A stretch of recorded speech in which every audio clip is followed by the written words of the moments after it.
May I come in, sir? Yes, coming. Okay. So, first of all, introduce yourself.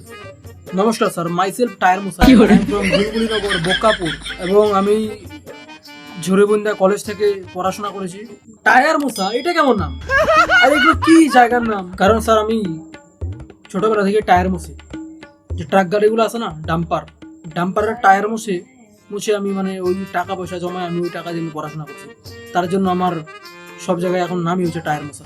আর এখানে অর্ধেকটা বলছেন ইংরেজিতে আর অর্ধেকটা হচ্ছে বাংলাতে, তো পুরোটা বলুন ইংলিশে। বাংলার মানুষ বাংলাতে বললে ভালো হয় না? আপনি যদি ঠিকঠাক ইংলিশেই বলতে না পারেন তাহলে আমরা কিভাবে আপনাকে এই জবটা দেবো, যেভাবে বাকিরা জবে আছে। হোয়াট এভার, আপনি কি বিয়ে করেছেন?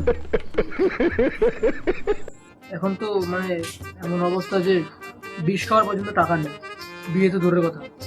আরে মশাই, আমি আপনাকে বলছি, আপনি কি গ্র্যাজুয়েট? জি জি জি স্যার, গ্র্যাজুয়েট। কত ছিল পার্সেন্টেজ আপনার? পার্সেন্টেজটা স্যার খুবই কম, মাত্র 40%। 50%টাও করতে পারলেন না? আপনি কি পড়াশোনা করেছেন নাকি সালা টুকলি মেরে পাশ করেছেন? আমার অবস্থাটা খুবই খারাপ। আমি দিনের বেলা রাজমিস্ত্রির কাজ করতাম আর রাতের বেলা হাতের কাজ, তার জন্য আমি ঠিকঠাক পড়ার সময় পাইনি, যার জন্য আমার পার্সেন্টেজ খুবই কম এসেছে।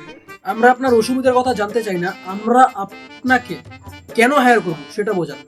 আমি একজন ভেরি গুড স্কিলড আর্টিস্ট, আমি যে কোনো জায়গায় হাত দিয়ে দিই সেটা আর্ট হয়ে যায়। কিন্তু আপনি অ্যানিমেশনের পাশাপাশি আর কি কি জানেন? রিগিং জানেন, লাইটিং, টেক্সচারিং, রেন্ডারিং, সাথে আপনাকে চা বানানো এবং ঝাড়ু মারা সেটাও জানতে হবে। চা বানানোর কথা বলছেন, ঝাড়ু মারার কথা বলছেন, বুঝতে পারছেন না? আরে যখন কারেন্ট থাকবে না তখন কি আপনি বসে থাকবেন? আপনাকে কাজ করতে হবে না, স্যালারি কি এমনি দিব আমি? বলছি স্যার, তাহলে আর দুটো স্কিল অ্যাড করে দিন, রাজমিস্ত্রি এবং রং মিস্ত্রি, সেগুলো দরকার হতে পারে না পেইন্ট করার জন্য। দেখুন, আপনার যদি জব চাই তাহলে আপনার আমাদের কোম্পানির রুলস অ্যান্ড রেগুলেশন মানতেই হবে। তো আপনার স্যালারি এক্সপেকটেশন কত? আমার স্যালারি এক্সপেকটেশন বেশি না, আমার 25,000 দিলেই হবে। 12,000 দিতে পারবো, আর প্রমোশন হলে পরে 25,000 করে দেওয়া হবে 2 বছর পরে। কেন 40,000?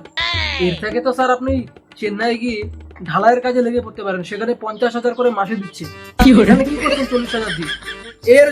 এর জন্যই আমি আপনাদের মতো লোকেদের ইন্টারভিউই নিই না, এর জন্যই আপনারা আনএমপ্লয়মেন্ট। আর দেশের মধ্যে বলছেন যে কাজ নেই, কাজ কত করে আছে কিন্তু আপনারা করতেই চান না, এটা হলো বড় কথা। আপনারা কাজই করতে চান না, আপনারা চান প্রথমেই স্যালারি দিক বিশাল 50,000 60,000। আপনার জব আপনি পদে খুঁজে নিন, বুঝলেন? 12,000 টাকা দিয়ে জব দিচ্ছেন, হাজারি বাড়ানো হচ্ছে। 2 বছর পড়াশোনা করে সব একদম মাথার গাম পায়ে ফেলে আপনি দিচ্ছেন 12,000 টাকা। এই বেরোন বেরোন বেরোন, আপনি এখান থেকে বেরোন, ফাজলামি শুরু হচ্ছে নাকি?